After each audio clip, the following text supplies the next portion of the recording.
हाँ भाई, नमस्कार सभी को। स्वागत है आप सभी का पीजी फाउंडेशन क्लासेज के ऑनलाइन प्लेटफॉर्म पर।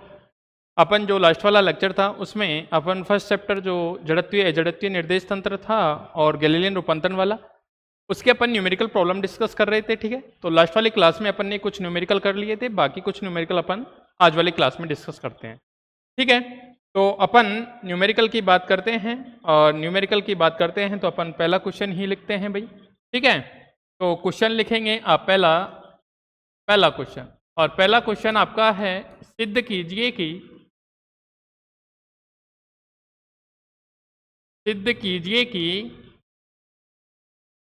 एक प्रक्षेप के सापेक्ष सिद्ध कीजिए कि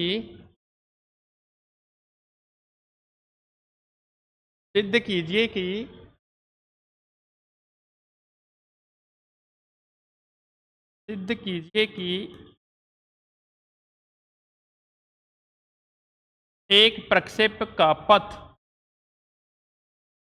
ठीक है, दूसरे प्रक्षेप से देखने पर, प्रक्षेप मतलब अपन भी जो कोई वस्तु फेंकते हैं उसकी बात कर रहे हैं। ठीक है, सिद्ध कीजिए कि एक प्रक्षेप का पथ दूसरे प्रक्षेप से देखने पर, दूसरे प्रक्षेप से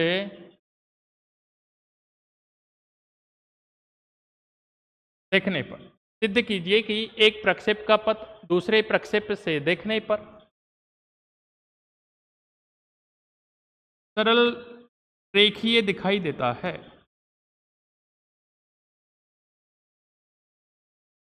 सरल रेखीय दिखाई देता है। ठीक है भाई, अपने पास दो प्रक्षेप हैं, ठीक है ना, तो अपन क्या कर रहे हैं, एक प्रक्षेप का पथ दूसरे प्रक्षेप से देखने पर एक सरल रेखा में दिखाई देता है। ये अपन को प्रूव करना है इसके लिए। ठीक है, अब क्या करेंगे अपन, सरल रेखा दिखाई देता मतलब सरल रेखा में दिखाई देता है। ठीक है, दो प्रक्षेप है तो अपन प्रोजेक्टाइल मोशन की बात कर रहे हैं। ठीक है ना, जो तुमने 11th क्लास में अच्छे से पढ़ा होगा 2D वाले चैप्टर में। ठीक है, तो उसी की अपन यहाँ चर्चा कर लेते हैं। ये क्वेश्चन था बुक्स में तो मैं आपको सोल्व करा देता हूँ, तो यहाँ से आपका थोड़ा सा प्रक्षेप वाला पोर्शन भी क्लियर होगा और बाकी कुछ ना कुछ आपको थोड़ा सा सीखने को मिलेगा। ठीक है, जो अगले वाले क्वेश्चन कराऊंगा उसमें भी आपको थोड़ा काम आएगा। ठीक है, तो अपन पहले बात कर लेते हैं कि दो प्रक्षेप हैं, एक प्रक्षेप, एक कोई क्या है दूसरा प्रक्षेप। ठीक है, अगर मान लो अपन ने एक प्रक्षेप के लिए मान लेते हैं कि पहला जो प्रक्षेप है उसको किसी वेग u1 से और क्षैतिज से अल्फा कोण पे फेंका जाता है। दूसरे प्रक्षेप की बात करूंगा तो उसको मान लूंगा किसी वेग u2 से और किसी क्षैतिज से कोण बीटा पर फेंका जाता है। ठीक है, अब अगर मैं पहले का जो रास्ता है, पहले का जो पथ है उसको दूसरे के सापेक्ष देखूंगा, मतलब मैं दूसरे की बैठा हूं और मैं पहले को देख रहा हूं।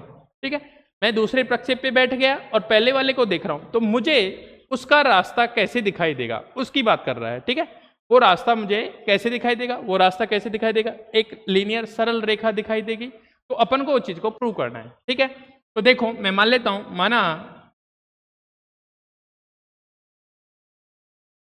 एक प्रक्षेप का वेग u1 वेक्टर तथा क्षैतिज दिशा से बना कोण तथा क्षैतिज दिशा से बना कोण अल्फा है। एक प्रक्षेप अपन ने वेग मान लिया u1 और क्षैतिज दिशा से बना कोण कितना है, अल्फा है। ठीक है, कोई दिक्कत नहीं है आपको, अपन ने ये चीजें मान ली यहां पे। ठीक है, देखो ये चीजें मान ली तो अपन कुछ ऐसा मान सकते हैं, अपना कुछ प्रक्षेप इस टाइप से हो सकता है। मैं बात करता हूं ये कोई x कोऑर्डिनेट बोल दूं, ये कोई y कोऑर्डिनेट बोल दूं, और मैंने यहां से किसी प्रक्षेप को अपना इस टाइप से फेंका। ठीक है, किसी प्रक्षेप को मैंने यहां से इस टाइप से फेंका, यहां से इस टाइप से होगा, कोई भी रास्ता होगा, अपन प्रक्षेप गति पढ़ते हैं। ठीक है, तो मैंने उसको यहाँ से किसी वेग इस टाइप से u1 वेक्टर से फेंका और जो यहाँ से कितना कोण बना रही है भाई, अल्फा कोण बना रही है, यहाँ से कितना अल्फा कोण बना रही है, ठीक है। इसी प्रकार मैं दूसरे प्रक्षेप की बात करूंगा तो मैं उसको मान लूंगा कि अपना कोई ये दूसरा प्रक्षेप है, ठीक है। हो सकता है उसका रास्ता कुछ इस टाइप से, जो भी होगा देख लेंगे। तो ये कोई अपना दूसरा प्रक्षेप है, ये कितना u2 वेक्टर, और यहाँ से इसका जो कोण है ये वाला कोण कितना आएगा बीटा, ये मैंने मान लिया भाई। क्यों, दो प्रक्षेप की बात कर रहा है और क्षैतिज से अपन ने उसका कोण मान लिया कि एक का वेग u1 है, क्षैतिज से कोण कितना है अल्फा है, दूसरे का वेग कितना है u2 वेक्टर है, इनिशियल प्रारंभिक वेग है ना, प्रारंभिक वेग की बात कर रहा हूं, ठीक है। u2 है और वो कितना कोण बना रही है, बीटा कोण बना रही है, ठीक है। तथा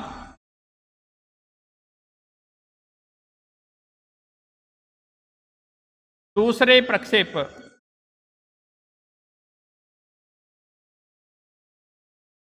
प्रक्षेप का प्रारंभिक वेग है ना, इनिशियल वेग की बात कर रहा हूं, ये इनिशियल वेग है, प्रारंभिक वेग u2 वेक्टर तथा क्षैतिज से बना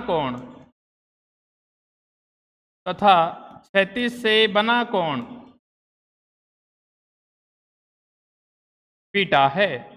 क्षैतिज से बना कोण कितना है भाई, बीटा है। यहां तक कोई दिक्कत नहीं। अब देखो, अब मैं प्रथम प्रक्षेप की बात करता हूं भाई। प्रथम प्रक्षेप के लिए,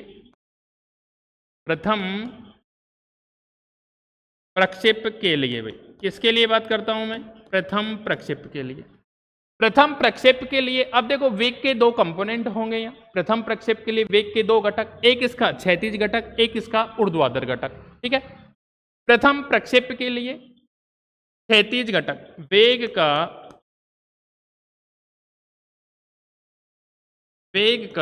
क्षैतिज घटक कितना हो जाएगा बताओ। क्षैतिज घटक हो जाएगा कितना, u1 कोस अल्फा, इस वाली डायरेक्शन में u1 alpha alpha, u1 cos alpha हो जाएगा। ऊर्ध्वाधर घटक कितना, u1 साइन अल्फा, तथा ऊर्ध्वाधर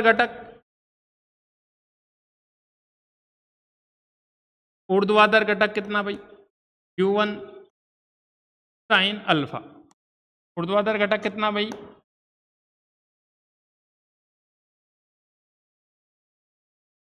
u1 साइन अल्फा। ये तो अपने कंपोनेंट आ गए जब t बराबर 0 पर था यहीं पे, ठीक है। इसी के दो कंपोनेंट ले लिए कि क्षैतिज घटक इतना होगा, ऊर्ध्वाधर घटक इतना होगा, ठीक है। यहां तक कोई दिक्कत नहीं है।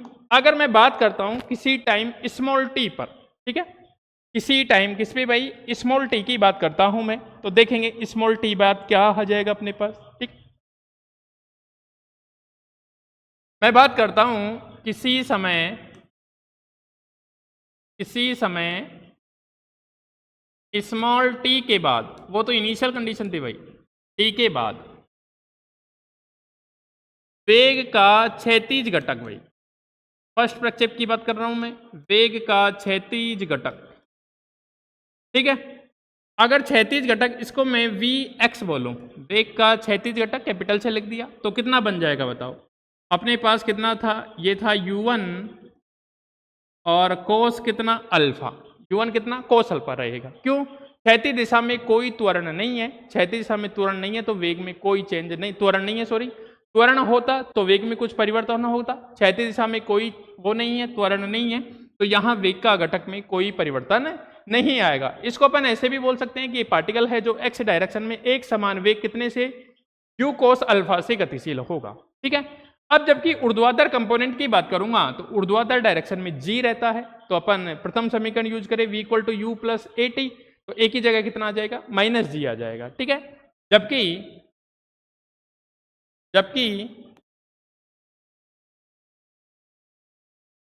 वेग का ऊर्ध्वाधर घटक,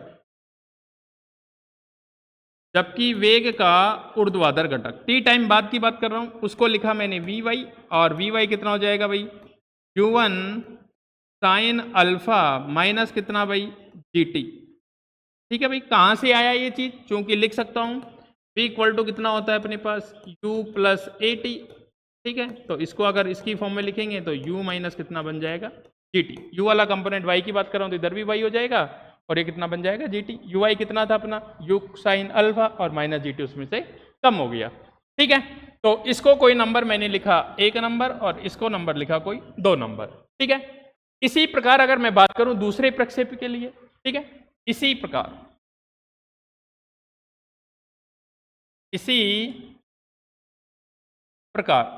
दूसरे प्रक्षेप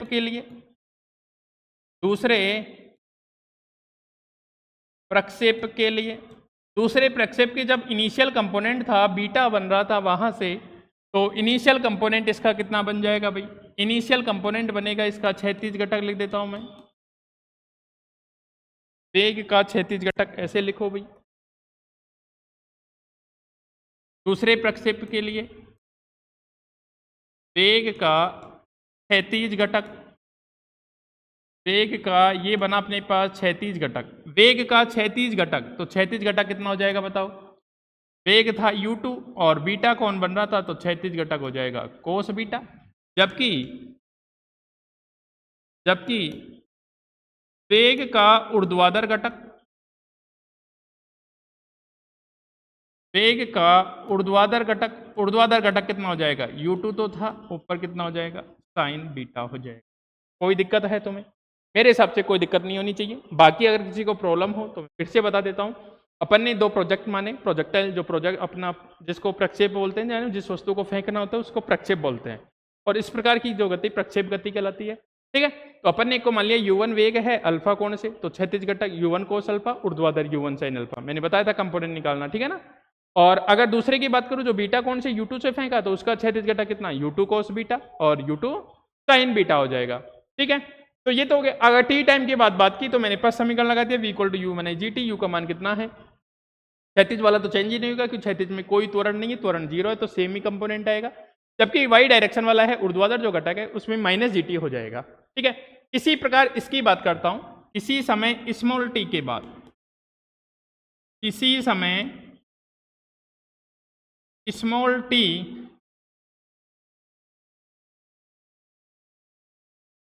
टी पश्चात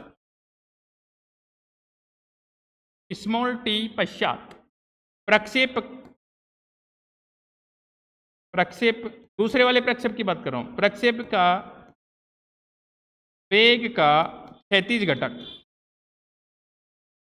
प्रक्षेप के वेग का क्षैतिज घटक, इसको मैं स्मॉल से लिख दूं भाई, ux लिख दिया स्मॉल, उसको कैपिटल से लिखा, इसको स्मॉल से लिख दिया। ux कितना बन गया भाई u2, और इसमें कोई चेंज नहीं आएगा, इसमें कांस्टेंट वेलोसिटी नियत वेग से गति करेगा x डायरेक्शन के अंदर, तो ठीक है। बाकी दूसरे की बात करता हूं, ऊर्ध्वाधर घटक, ऊर्ध्वाधर घटक कितना बन जाएगा, ऊर्ध्वाधर घटक बन जाएगा vy कितना हो जाएगा u2, ये बन गया कितना साइन बीटा, माइनस कितना भाई gt बन जाएगा, माइनस कितना बन जाएगा भाई gt। मेरे हिसाब से कोई दिक्कत नहीं है आपको, ठीक है। इसको कोई नंबर कितना लिख देता हूं 3, और इसको कोई नंबर लिख देता हूं मैं 4, 3 और 4 नंबर हो गए। ये v कैपिटल से लिखा मैंने, वो स्मॉल से लिख दिया। अब दोनों के अपने पास ऊर्ध्वाधर और क्षैतिज घटक आ गए, ठीक है। दोनों के अपने पास क्या आ गए, ऊर्ध्वाधर और क्षैतिज घटक, ठीक है। और अपन को क्या निकालना है, दूसरे प्रक्षेप के सापेक्ष पहले का वेग निकाल लेते हैं, ठीक है। कि उसने लिखा था क्वेश्चन में कि दूसरे प्रक्षेप से देखने पर कैसा दिखाई दे, वो सरल रेखा दिखाई दे।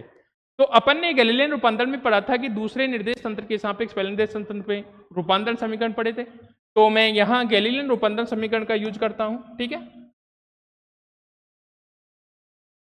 हाँ देखना भाई, अतः गैलीलियन रूपांतरण समीकरण से, गैलीलियन रूपांतरण समीकरण से भाई, गैलीलियन रूपांतरण समीकरण से, गैलीलियन रूपांतरण समीकरण से भाई, ठीक है। प्रथम प्रक्षेप, ऐसे लिखता हूं, दूसरे प्रक्षेप के सापेक्ष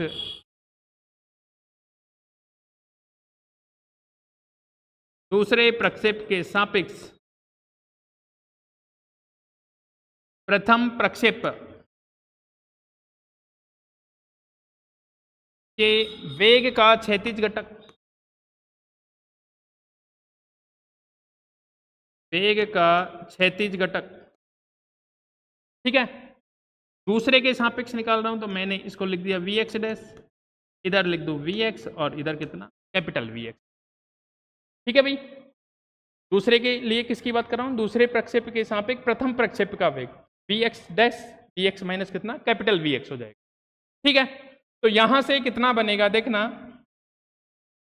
यहां से बनेगा भाई देखो वी एक्स की वैल्यू स्मॉल वी एक्स कितना है अपने पास यू टू कोस बीटा है, स्मॉल यू एक्स कितना है यू टू कोस बीटा, और इधर इस कैपिटल वी एक्स कितना है यू वन कोस अल्फा। तो यहां से अपने पास बनेगा वी एक्स डैश, और वी एक्स डैश कितना v x small v x कितना यू टू, और ये बना कोस बीटा माइनस, और ये कितना बन गया capital v x you one cos alpha, और u1 ये बन गया कितना कोस अल्फा। ठीक है, इसको मैं कितना लिख सकता हूँ वी एक्स डैश को डी एक्स डैश अपॉन कितना लिख सकता हूँ भाई डी टी लिख सकता हूँ, और ये बना कितना u2 ये बन गया कोस बीटा माइनस u1, और ये बन गया कितना कोस अल्फा। अपन को यहाँ से x डैश चाहिए तो x डैश निकालूं तो इसका मतलब समाकलन कर दूंगा दोनों तरफ, तो समाकलन करने के बाद ये कितना बनेगा भाई u2 ये बना कोस बीटा माइनस u1, और ये बना कोस अल्फा इंटू कितना आ जाएगा टाइम t आ जाएगा। इंटू टाइम में क्या आ जाएगा यहाँ पे t आ जाएगा, टाइम में कितना आ गया t, और इसको कोई नंबर लिख देता हूँ मैं, कोई 5 नंबर, इसको कोई नंबर कितना लिख दिया मैंने 5 नंबर लिख दिया, यहाँ से अपना x डैश आ गया। ठीक।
हाँ भाई, थोड़ी सी वॉइस प्रॉब्लम हो गई थी, फिर भी अपन देख सकते हैं, एक बार मैं रिपीट कर दूंगा, है ना।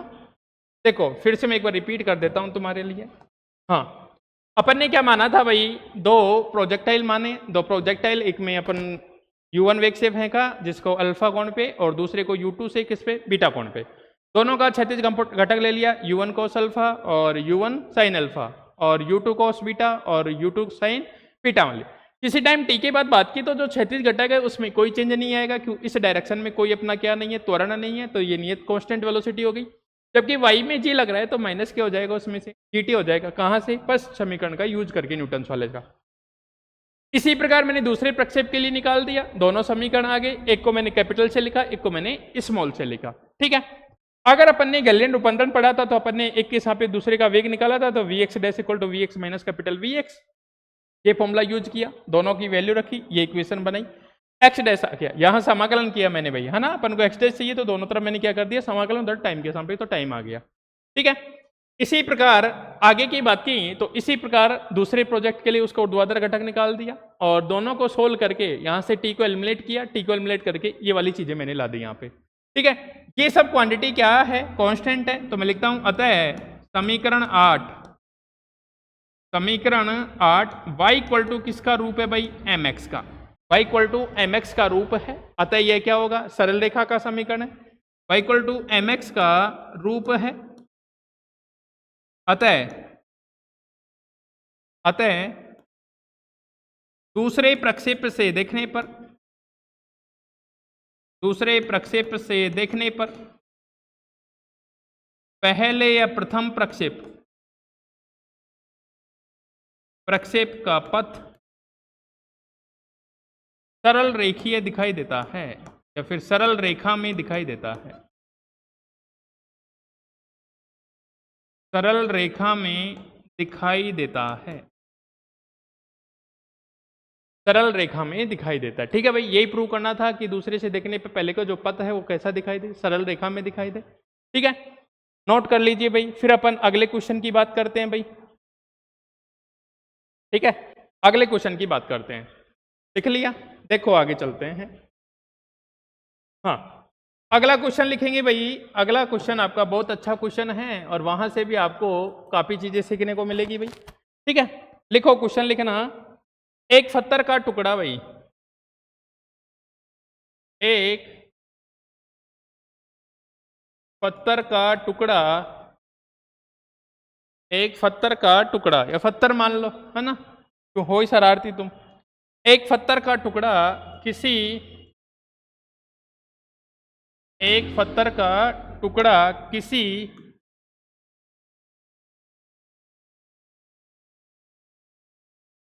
हवाई जहाज, एक पत्थर का टुकड़ा किसी हवाई जहाज से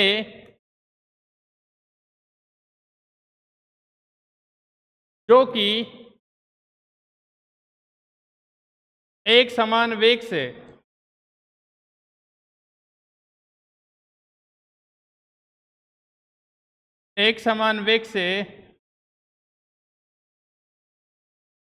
क्षैतिज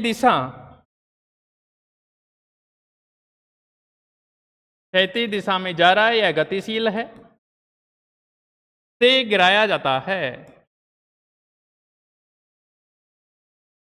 से गिराया जाता है, तो पत्थर का पथ ज्ञात कीजिए। तो पत्थर का पथ ज्ञात कीजिए यदि, फर्स्ट चीज, पहला क्वेश्चन क्या है, जहाज के चालक द्वारा देखा जाता है,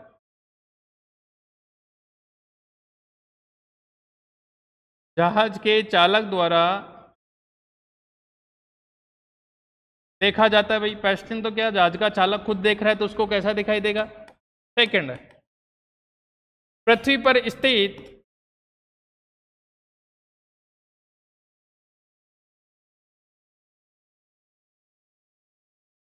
किसी मनुष्य द्वारा देखा जाता है,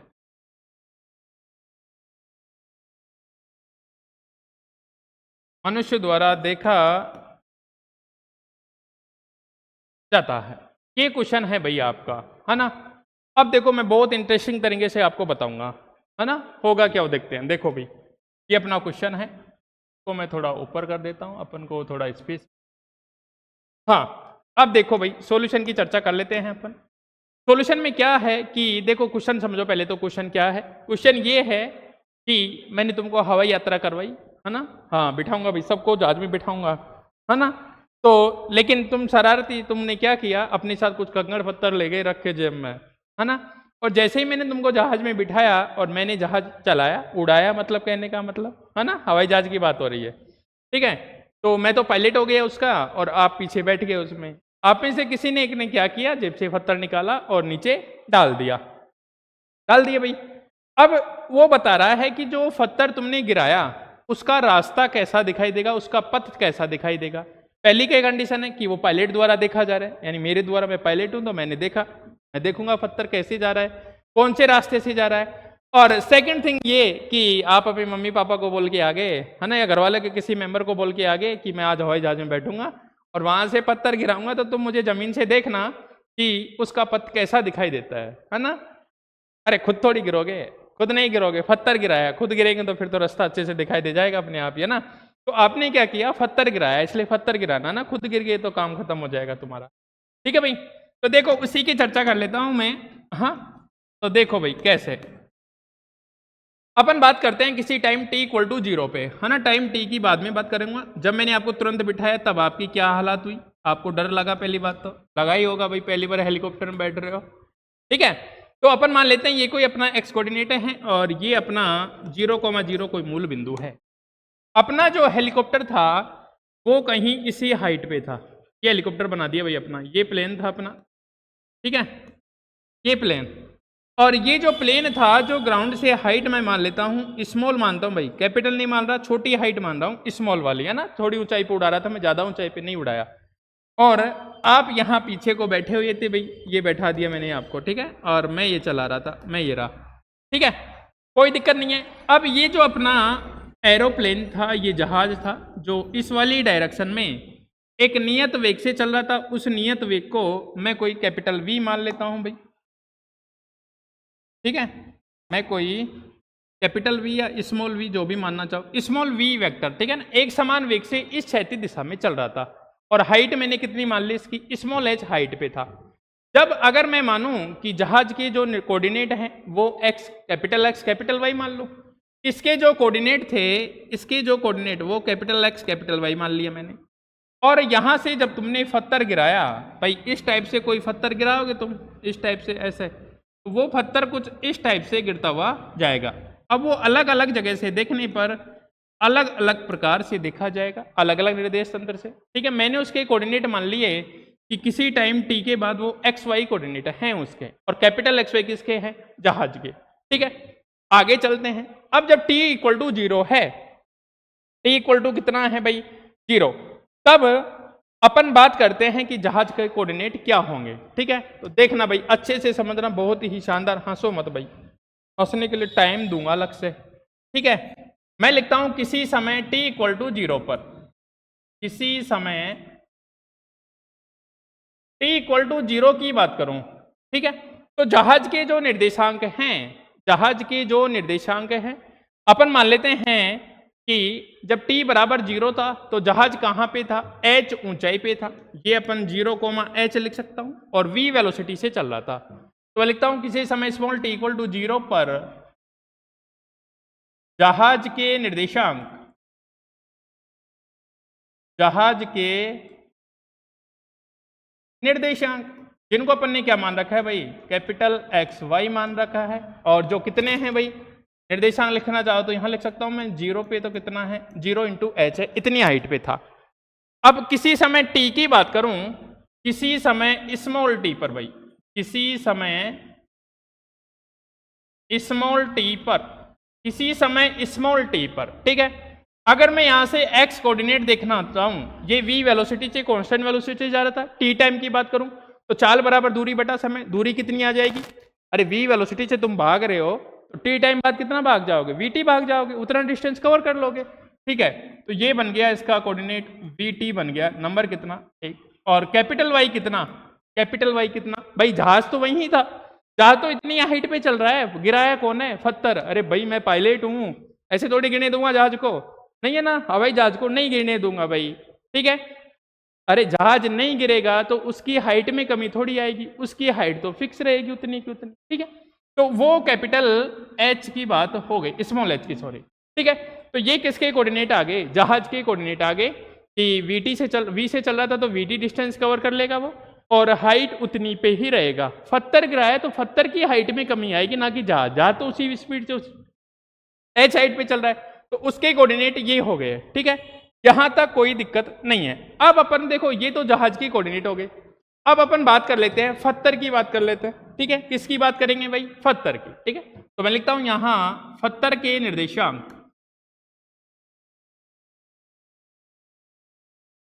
पत्थर के निर्देशांक, और पत्थर के निर्देशांक अपन ने मान रखा है स्मॉल एक्स वाई मान रखा है भाई। पत्थर के निर्देशांक कितने मान रखे अपन ने, स्मॉल एक्स वाई मान रखे हैं, तो अपन स्मॉल एक्स वाई निकालो। अब स्मॉल एक्स वाई, अरे जहाज के तो फिक्स है भाई, ये हाइट कम नहीं होगी, इसी हाइट पे उड़ रहा, पत्थर की कमी आएगी, पत्थर की में कमी आएगी, ठीक है। तो स्मॉल एक्स कितना हो जाएगा बताओ, स्मॉल एक्स हो जाएगा वीटी, जैसे जस्ट अभी पहले वाले क्वेश्चन में किया था अपन ने कि एक्स दिशा में कोई त्वरण नहीं है तो उसमें कोई चेंज नहीं आएगा, एक्स दिशा में कोई त्वरण नहीं है इसलिए उसमें कोई चेंज नहीं आएगा। बात करते हैं वाई कोऑर्डिनेट की भाई, स्मॉल वाई कोऑर्डिनेट कितना बन जाएगा, स्मॉल वाई कोऑर्डिनेट कितना बन जाएगा, उसके लिए मैं अलग से यहां लिख देता हूं तुम्हारे लिए। अपना समीकरण था एस इक्वल टू कितना, यूटी प्लस कितना, हाफ एटी स्क्वायर होता था, लेकिन जी की बात करूं तो ये कितना हो जाएगा, s equal to u t minus कितना, हाफ जीटी स्क्वायर हो जाएगा, ठीक है। अब तुमने उस पत्थर को जस्ट क्या किया है, ड्रॉप किया है, तो यू इनिशियल वेग तो 0 हो जाएगा। तो कितनी डिस्टेंस कवर की उसने, हाफ जीटी स्क्वायर कवर की। कितनी डिस्टेंस कवर की भाई टी टाइम में, हाफ जीटी स्क्वायर, जबकि स्टार्टिंग में कितनी थी, वो एच थी। अब कितनी ट्रेवल करके नीचे आ गया, माइनस हाफ जीटी, तो अभी उसका कोऑर्डिनेट क्या होगा, H minus half GT square. आई बात समझ में, तो ये बना H minus half GT square. ये कोई नंबर कितने भाई, इसको कोई 2 बोल दूं, इसको कोई 3 बोल दूं, इसको कोई क्या बोल दूं, 4 बोल दूं, ठीक है। अब अपन बात करते हैं पहला क्वेश्चन। पहला क्वेश्चन क्या है कि पायलट के सापेक्ष, मतलब जहाज के चालक के सापेक्ष कण का पथ देखेंगे, पत्थर का पथ देखेंगे, ठीक है। तो अपन देखते हैं, ठीक है भाई, ये पत्थर के निर्देशांक है, किसके सापेक्ष है, जहाज के साथ, है ना, अपन नेक्स्ट भाई। तो अपन पहला बात कर लेते हैं, अतः चालक के सापेक्ष, चालक के सापेक्ष, ठीक है, पत्थर का पथ, पत्थर का पथ, पत्थर का पथ। तो यहां से मैं एक्स डैश निकालूं तो ये एक्स माइनस कैपिटल एक्स हो जाएगा, तो एक्स डैश कितना, ये भी कितना वीटी, ये भी कितना वीटी, तो एक्स डैश कितना आ गया भाई जी। इसी प्रकार मैं बात करता हूं वाई डैश की, तो वाई डैश कितना, small Y minus capital Y, Y dash, small Y कितना है भाई, H minus half G T square, H minus कितना, half G T square minus कितना एच है, तो वाई डैश इक्वल टू कितना है, minus half G T square. ये दो कोऑर्डिनेट निकल के आए अपने पास, ये कोई नंबर 5 और ये कोई नंबर कितना 6 कोऑर्डिनेट निकल के आए। इसका मतलब क्या समझे कि x कोऑर्डिनेट है, x डैश है, मतलब कहने का मतलब उसमें कोई चेंज नहीं हुआ, जितने पहला vt था बाद में भी कितना vt, उसमें कोई चेंज नहीं आया। चेंज कौन से कोऑर्डिनेट में आया, y डैश, y कोऑर्डिनेट में चेंज है, जो कितना minus half G T square, मतलब डायरेक्शन नीचे की ओर, ये तो माइनस, वो तो कोई दिक्कत नहीं है। लेकिन अपन को ये पता लग रहा है यहां से कि जो कोऑर्डिनेट है वो केवल ओनली y कोऑर्डिनेट चेंज होगा, जैसे जैसे टाइम वो होगा तो केवल y कोऑर्डिनेट चेंज होगा, x कोऑर्डिनेट में कोई चेंज नहीं आएगा। इसका मतलब क्या समझे, इसका मतलब ये समझे कि जो पत्थर है वो चालक को ऊर्ध्वाधर नीचे की ओर गिरता हुआ दिखाई देगा। चालक की बात कर रहा हूं अभी फिलहाल, चालक को कैसा दिखेगा पत्थर, डाउनवर्ड डायरेक्शन में, ऊर्ध्वाधर नीचे की ओर गिरता हुआ दिखाई देगा, ठीक है। तो यहां पे लिख लो, अतः है क्या जगह कहीं पे, अतः यहां लिख देता हूं भाई, अतः चालक को पत्थर, चालक को पत्थर ऊर्ध्वाधर नीचे की ओर, ऊर्ध्वाधर नीचे की ओर गिरता हुआ दिखाई देगा, गिरता हुआ दिखाई देगा भाई। ठीक है भाई। और ऐसे भी आप देख सकते हो भाई, जब यहां से मैं पत्थर गिराऊंगा तो ये वीटी चला, तो पत्थर भी कितना चलेगा इस डायरेक्शन, वीटी, ये वीटी, पत्थर भी वीटी, ये वीटी, पत्थर भी वीटी, ये वीटी, पत्थर भी वीटी, मतलब सेम डिस्टेंस चली जा रही है दोनों के द्वारा। तो उसको क्या लगेगा कि ये डाउनवर्ड डायरेक्शन में जा रहा है, स्ट्रेट डायरेक्शन में। ठीक है, डाउनवर्ड नीचे की ओर। पहला क्वेश्चन हो गया। अब दूसरे क्वेश्चन की बात करते हैं। दूसरा क्वेश्चन क्या बोल रहा है? दूसरा क्वेश्चन ये बोल रहा है कि अब चालक नहीं देख रहा उस पत्थर को, पृथ्वी पे खड़ा है कोई आदमी, है ना, आपका फैमिली मेंबर, वो आपको इस पत्थर को देख रहा है, तो उसको कैसा पथ दिखाई देगा, उसको पथ कैसा दिखाई देगा भाई। ठीक है, तो अपने पास अपन ने कोऑर्डिनेट तो निकाली, ये दो कोऑर्डिनेट पत्थर के कोऑर्डिनेट थे, इनमें से अपन किसी एक टाइम को एलिमिनेट करेंगे और वहां पे रखेंगे, अपना इक्वेशन आ जाएगा। ठीक है, तो सेकंड क्वेश्चन की बात करता हूं मैं। सेकंड क्वेश्चन, पृथ्वी पर स्थित, पृथ्वी पर स्थित किसी मनुष्य के सापेक्ष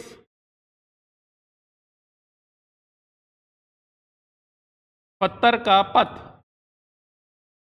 ठीक है भाई, स्मॉल एक्स कितना आया था भाई, वीटी, और स्मॉल वाई कितना, H minus half G T square. यहां से टी की वैल्यू निकालता हूं मैं, ये कितना बन जाएगा, एक्स अपॉन वी। समीकरण इस वाली में मान रख देता हूं, Y equal to H minus half G, और टी का मान कितना, एक्स अपॉन वी का स्क्वायर। वाई इक्वल टू ये बना कितना भाई, H minus half G X square upon कितना, बी स्क्वायर। यहां से अगर मुझे एक्स स्क्वायर निकालना है, ठीक है, तो मैं क्या करता हूं भाई, देखो इधर मैं पक्षांतरण कर देता हूं, ये बनेगा कितना, half G X square upon कितना, वी स्क्वायर, और ये बनेगा एच माइनस वाई, इधर भेजेंगे तो ये कितना बन जाएगा भाई, G X square H minus Y, और ये बन गया टू वी स्क्वायर। यहां से एक्स स्क्वायर इक्वल टू कितना, टू एच माइनस वाई, ये बना वी स्क्वायर अपॉन कितना, जी। तो ये किस टाइप का समीकरण हो गया, ये x square equal to 4ay type का समीकरण हो गया। अब ये मूल बिंदु से नहीं जाएगा, किसी से कहीं से कोई पॉइंट से पास होगा, लेकिन है किसका, परवलय का समीकरण है किसका समीकरण भाई, परवलय का समीकरण है। तो मैं लिखता हूं उपरोक्त समीकरण, उपरोक्त समीकरण परवलय का समीकरण है। अतः पत्थर का पथ, पत्थर का पथ परवलयकार होगा। किसके सापेक्ष भाई, जो अर्थ पे खड़ा है वो आदमी, उसके परवलयकार होगा, पैराबोला होगा भाई। यही अपन को देखना था, क्वेश्चन कंप्लीट हुआ। ठीक है, आगे की चर्चा करते हैं, और अपन कुछ क्वेश्चंस हैं वो और देख लेते हैं अपन।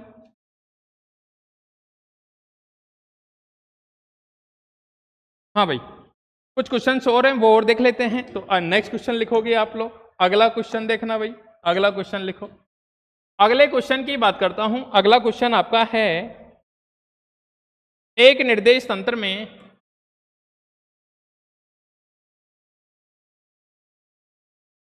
एक निर्देश तंत्र में t इक्वल टू 0 समय पर, t इक्वल टू 0 समय पर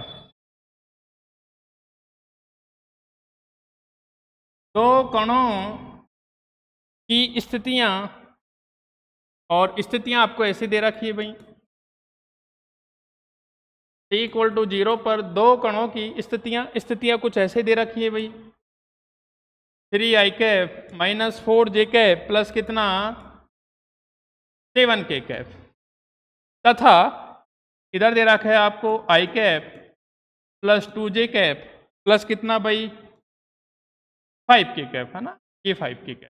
ठीक है, मीटर है ना, स्थितियां हैं मीटर के अंदर दे रखा है, इतना है। यदि प्रथम कण का वेग, और वो दे रखा है 0.6 आई कैप मीटर पर सेकंड के वेग से गतिशील है, के वेग से गतिशील है, वेग से गतिशील है, तो द्वितीय कण का वह वेग ज्ञात कीजिए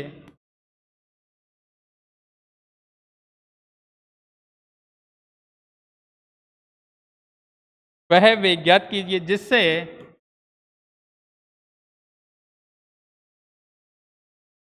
दोनों कण t इक्वल टू 10 सेकेंड बाद टकरा सके भाई। अब जब भी टक्कर का क्वेश्चन आया था तो मैंने बताया था तुमको, ठीक है ना, कुछ नहीं करना, वेलोसिटी अपोजिट करनी है, बाकी चीजों में कोई दिक्कत नहीं आएगी। ठीक है भाई, तो देखो इसके सॉल्यूशन में देखना भाई एक बार।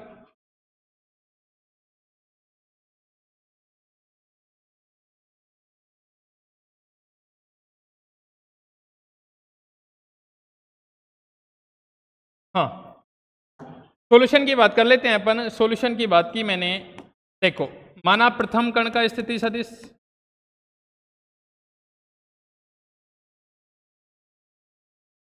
प्रथम कण का स्थिति सदिश, और जो प्रथम कण का स्थिति सदिश है उसको मैंने बोल दिया r1 वेक्टर, और r1 वेक्टर अपन को दे रखा है भाई t बराबर 0 पर कितना है 3i कैप माइनस कितना 4j कैप प्लस कितना 5k cap 7k cap sorry, plus कितना दे रखा है भाई 7k कैप। जबकि दूसरे कण का स्थिति सदिश,